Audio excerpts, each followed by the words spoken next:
Wow, ಎಷ್ಟೊಂದು ಚೆನ್ನಾಗಿದೆ ಅಲ್ವಾ? ಟೇಸ್ಟ್ ಮಾಡುವ. ಹಾಯ್ ಎಲ್ಲರಿಗೂ, ಕೈಯಲ್ಲಿ ಕುಕ್ಕೀಸ್ ಮಾಡುವ ಮೋಲ್ಡ್ ಉಂಟು. ಗರಿ ಗರಿಯಾಗಿರುವಂತಹ ರೋಸ್ ಕುಕ್ಕೀಸ್ ಮಾಡುವ, ಬನ್ನಿ. ರೋಸ್ ಕುಕ್ಕೀಸ್ ಮಾಡಲಿಕ್ಕೆ ಒಂದು ಮೊಟ್ಟೆಯನ್ನು ಒಡೆದು ಹಾಕ್ತಾ ಇದ್ದೀನಿ. ನಾನು ಮೊಟ್ಟೆ ಹಾಕದೆ ಕುಕ್ಕೀಸ್ ಹೇಗೆ ಮಾಡೋದು ಅಂತ ಹೇಳಿಕೊಟ್ಟಿದ್ದೀನಿ. ಆ ರೆಸಿಪಿನ ಬೇಕಿದ್ರೆ ನೀವು ನನ್ನ ಚಾನಲ್ ಅಲ್ಲಿ ನೋಡ್ಬೋದು. ಅರ್ಧ ಚಮಚದಷ್ಟು ಉಪ್ಪನ್ನು ಹಾಕ್ತಾ ಇದ್ದೀನಿ. 1/4 ಕಪ್ ಅಷ್ಟು ಸಕ್ಕರೆಯನ್ನು ಹಾಕ್ತಾ ಇದ್ದೀನಿ. ಇದನ್ನ ನಾನು ಮಿಕ್ಸಿಯಲ್ಲಿ ಪುಡಿ ಮಾಡಿದ್ದೇನೆ. ಓಕೆ, ಪುಡಿ ಮಾಡಲೇಬೇಕಂತೇನಿಲ್ಲ, ಅದೇ ಪುಡಿ ಮಾಡಿದ್ರೆ ನಿಮಗೆ ಸುಲಭ ಆಗುತ್ತೆ ಮಿಕ್ಸ್ ಮಾಡಲಿಕ್ಕೆ. ಜಸ್ಟ್ ಒಮ್ಮೆ ಇದನ್ನು ಮಿಕ್ಸ್ ಮಾಡುವ, ಒಳ್ಳೆ ರೀತಿಯಲ್ಲಿ ಮಿಕ್ಸ್ ಆಗಲಿ. ಈಗ ಇದಕ್ಕೆ 1 ಕಪ್ ಅಷ್ಟು ಮೈದಾವನ್ನು ಹಾಕ್ತಾ ಇದ್ದೀನಿ. 1/4 ಕಪ್ ಅಷ್ಟು ಅಕ್ಕಿ ಹಿಟ್ಟನ್ನು ಹಾಕ್ತಾ ಇದ್ದೀನಿ. ಇದನ್ನ ಮಿಕ್ಸ್ ಮಾಡಲಿಕ್ಕೆ ನಾನು ತೆಂಗಿನ ಹಾಲನ್ನು ಯೂಸ್ ಮಾಡ್ತಾ ಇದ್ದೀನಿ. ಅರ್ಧ ಕಪ್ ಅಷ್ಟಿಗೆ ಫಸ್ಟಿಗೆ ಹಾಕ್ತೇನೆ, ಮತ್ತೆ ಬೇಕಿದ್ರೆ ನೋಡ್ಕೊಂಡು ಹಾಕುವ. ಓಕೆ, ತೆಂಗಿನ ಹಾಲು ಇಲ್ಲ ಅಂದ್ರೆ ನೀವು ನಾರ್ಮಲ್ ಹಸು ಹಾಲಿನಲ್ಲಿ ಕೂಡ ಇದನ್ನ ಮಾಡ್ಬೋದು, ಅಥವಾ ನೀರಲ್ಲಿ ಕೂಡ ಮಿಕ್ಸ್ ಮಾಡ್ಬೋದು. ತೆಂಗಿನ ಹಾಲು ಹಾಕಿದ್ರೆ ಮಾತ್ರ ತುಂಬಾ ರುಚಿ, ಟ್ರೆಡಿಷನಲ್ ಅಥೆಂಟಿಕ್ ಟೇಸ್ಟ್ ನಿಮಗೆ ಬರುತ್ತೆ. ಇನ್ನು ಸ್ವಲ್ಪ ಹಾಕ್ತೇನೆ. ಈಗ 1 ಕಪ್ ಅಷ್ಟು ಹಾಕಿದ್ದೇನೆ. ನೋಡುವ, ಅವಶ್ಯಕತೆ ಇದ್ರೆ ಹಾಕ್ಬೋದು ಜಾಸ್ತಿ. ದೋಸೆ ಹಿಟ್ಟಿನ ಹದಕ್ಕೆ ಇದನ್ನ ಮಿಕ್ಸ್ ಮಾಡಿದ್ರೆ ಆಯ್ತು. ನೋಡಿ, ಒಳ್ಳೆ ರೀತಿಯಲ್ಲಿ ಮಿಕ್ಸ್ ಆಯ್ತು. ನೋಡಿ, ಸ್ಪೂನ್ ಇದು ಬ್ಯಾಕ್ ಸೈಡ್ ನೋಡಿದ್ರೆ ನಿಮಗೆ ಗೊತ್ತಾಗುತ್ತೆ ಇದರ ಹದ. ನೋಡಿ, ಕರೆಕ್ಟ್ ಆಗಿದೆ. ಜಸ್ಟ್ ಒಂದು ಲೈನ್ ಎಳೆದ್ರೆ ಅದು ಲೈನ್ ಜಾಯಿನ್ ಆಗಬಾರ್ದು. ನೋಡಿ, ಕರೆಕ್ಟ್ ಆಗಿದೆ ಇದರ ಹದ. ಓಕೆ, ಇಷ್ಟಾದ್ರೆ ಸಾಕು.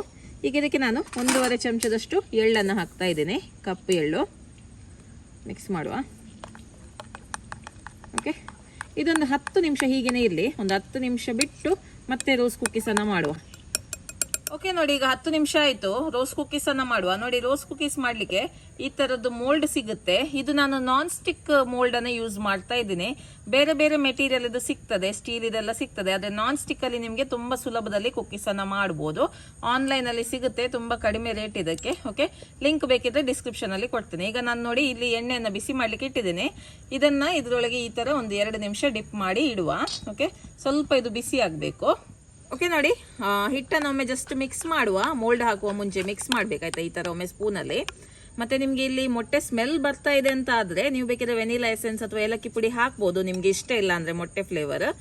ಓಕೆ, ನಾನು ಅದನ್ನ ಯಾವುದನ್ನು ಕೂಡ ಹಾಕ್ತಾ ಇಲ್ಲ. ನಿಮ್ಗೆ ಬೇಕಿದ್ರೆ ವೆನಿಲಾ ಎಸೆನ್ಸ್ ಅಥವಾ ಏಲಕ್ಕಿ ಪುಡಿ ಹಾಕ್ಬೋದು. ಸ್ಪೂನನ್ನೆಲ್ಲ ತೆಗಿಬೇಕೀಗ. ಈಗ ಮೋಲ್ಡ್ ಅನ್ನ ಇದ್ರೊಳಗೆ ಹಾಕುವ. ಮೋಲ್ಡ್ ಹಾಕುವಾಗ ಜಸ್ಟ್ ಈ ತರ ಬೆಂಡ್ ಮಾಡಿ ಹಾಕಿದ್ರೆ ಆಯ್ತು ಬೌಲನ್ನ. ಓಕೆ, ಮೋಲ್ಡ್ ಅನ್ನು ಹಾಕುವ. ಮೋಲ್ಡ್ ಈಗ ಬಿಸಿಯಾಗಿದೆ, ತೆಗೆಯುವ. ತೆಗೆದು ನೋಡಿ, ಈ ತರ ಸ್ವಲ್ಪ ಶೇಕ್ ಮಾಡಬೇಕು. ಎಕ್ಸ್ಟ್ರಾ ಎಣ್ಣೆ ಎಲ್ಲ ಇದ್ರೆ ತೆಗಿಬೇಕು. ನೋಡಿ, ಹೀಗೆ ಒಂದು ಸ್ವಲ್ಪ ಹೊತ್ತಿಗೆ ಎಕ್ಸ್ಟ್ರಾ ಎಣ್ಣೆನೆಲ್ಲ ತೆಗೆಯುವ. ಈಗ ಹಿಟ್ಟಿಗೆ ಹಾಕುವ.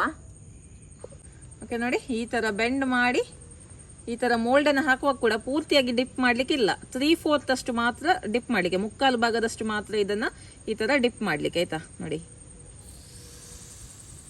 ಇಷ್ಟೇ ಡಿಪ್ ಮಾಡ್ಲಿಕ್ಕೆ. ಇದನ್ನ ಇನ್ನು ಫ್ರೈ ಮಾಡುವ ಎಣ್ಣೆಯಲ್ಲಿ.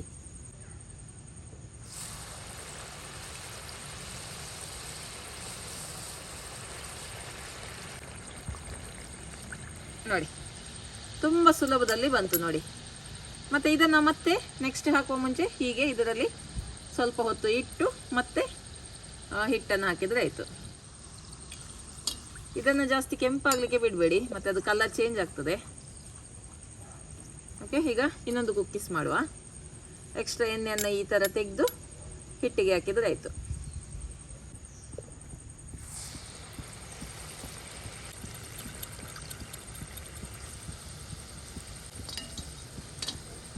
ಇದನ್ನ ತೆಗೆದು ಬಿಡುವ.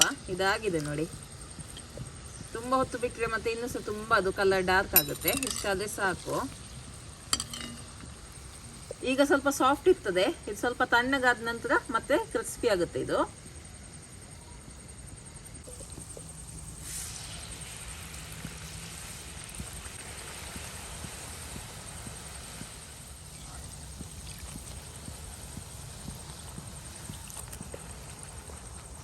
ನೋಡಿ, ಗರಿ ಗರಿಯಾಗಿರುವಂತ ರೋಸ್ ಕುಕ್ಕೀಸ್ ರೆಡಿ ಆಗಿದೆ.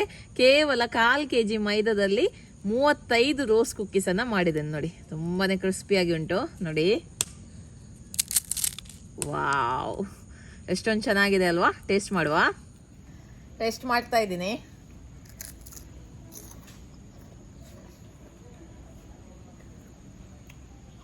ಕರೆಕ್ಟಾಗಿದೆ, ಸಿಹಿ ಎಲ್ಲ ಜಾಸ್ತಿ ಆಗಲಿಲ್ಲ, ಕರೆಕ್ಟಾಗಿದೆ. ಫ್ಲೇವರ್ ಕೂಡ ತುಂಬಾ ಚೆನ್ನಾಗಿದೆ, ಮೊಟ್ಟೆ ಮೊಟ್ಟೆ ಸ್ಮೆಲ್ ಎಂತ ಬರೋದಿಲ್ಲ. ಮತ್ತು ಇದಕ್ಕೆ ಬೇಕಂತ ಎಕ್ಸ್ಟ್ರಾ ಏಲಕ್ಕಿ ಪುಡಿ ಎಲ್ಲ ಹಾಕಬೇಕಂತ ಏನಿಲ್ಲ. ತುಂಬ ಚೆನ್ನಾಗಿ ಬಂದಿದೆ, ಕ್ರಿಸ್ಪಿಯಾಗಿ ಬಂದಿದೆ. ನಾನು ನಿಮಗೆ 1 ಕಪ್ ಮೈದಾ ಹಿಟ್ಟಲ್ಲಿ ಎಷ್ಟಾಗುತ್ತೆ ಅಂತ ಹೇಳಿದ್ದೇನೆ. ಸೊ ನಿಮಗೆ ಜಾಸ್ತಿ ಕ್ವಾಂಟಿಟಿಯಲ್ಲಿ ಬೇಕಿದ್ರೆ ಕಪ್ ಮೆಜರ್ಮೆಂಟನ್ನು ನೀವು ಡಬಲ್ ಮಾಡಿದರೆ ಆಯಿತು. 1 ಕಪ್ ಮೈದಾದಲ್ಲಿ ನಿಮಗೆ 35 ರೋಸ್ ಕುಕ್ಕೀಸನ್ನು ಆರಾಮ್ಸೆ ಮಾಡ್ಬೋದು. ಹಾಗೆ ನಿಮಗೆ 100 ಕುಕ್ಕೀಸ್ ಬೇಕಾದ್ರೆ ಇದನ್ನೇ ಡಬಲ್ ಅಥವಾ ಟ್ರಿಪಲ್ ಮಾಡಿದರೆ ಆಯ್ತು ಈ ರೆಸಿಪಿನ. ಓಕೆ, ಖಂಡಿತವಾಗ್ಲೂ ನೀವು ಕೂಡ ಈ ರೋಸ್ ಕುಕ್ಕೀಸ್ ರೆಸಿಪಿನ ಮನೆಯಲ್ಲಿ ಟ್ರೈ ಮಾಡಿ ನಿಮ್ಮ ಅಭಿಪ್ರಾಯವನ್ನ ನನಗೆ ತಿಳಿಸಿ. ಓಕೆ, ಬಾಯ್.